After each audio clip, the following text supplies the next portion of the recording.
Shoutout dito kay Katsakino Dukusin, Ronald Berbosidad, Jonald Malyari at sa iba pa nating taga-subaybay.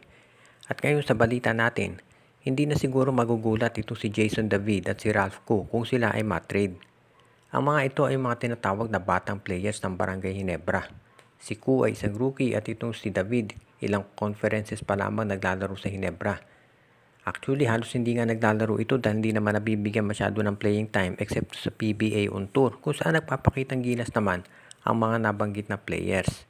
Pero sadyang hindi sila nabibigyan ng minuto at hindi na ito nakagugulat dahil nakita naman natin yung mga dating rookies na kinuha ng Ginebra. Example na lang dyan itong si Brian Enriquez at itong si Kent Humphries. Natatandaan nyo pa ba sila?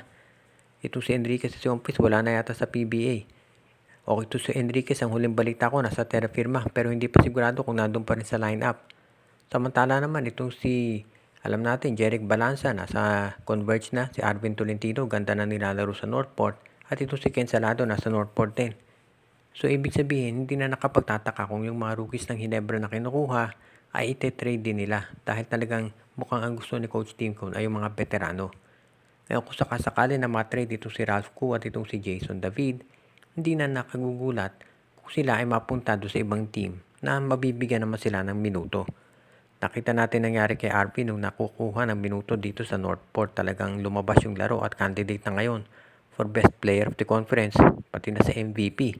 So makikita rin natin dito na kung sakasakali na itong mga nabanggit na batang players ng Ginebra, mas maganda siguro kung mapunta sila doon sa mga teams na kahit hindi championship contender, at least magkakaroon sila ng minuto para ipakita kung ano ang kaya nilang gawin.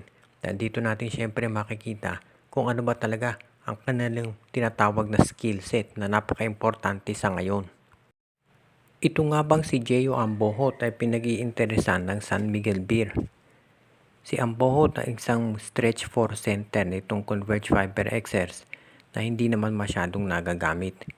At dahil dito mukhang pinag-iinteresan daw to ng San Miguel Beer dahil gusto nilang kumuha ng isang power forward na nakaka-score ng 3 points.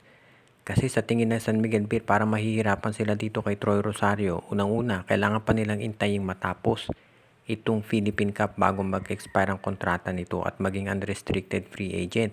So ibig sabihin baka bago matapos ang Philippine Cup ay i-trade na ng Blackwater itong si Rosario sa ibang koponan.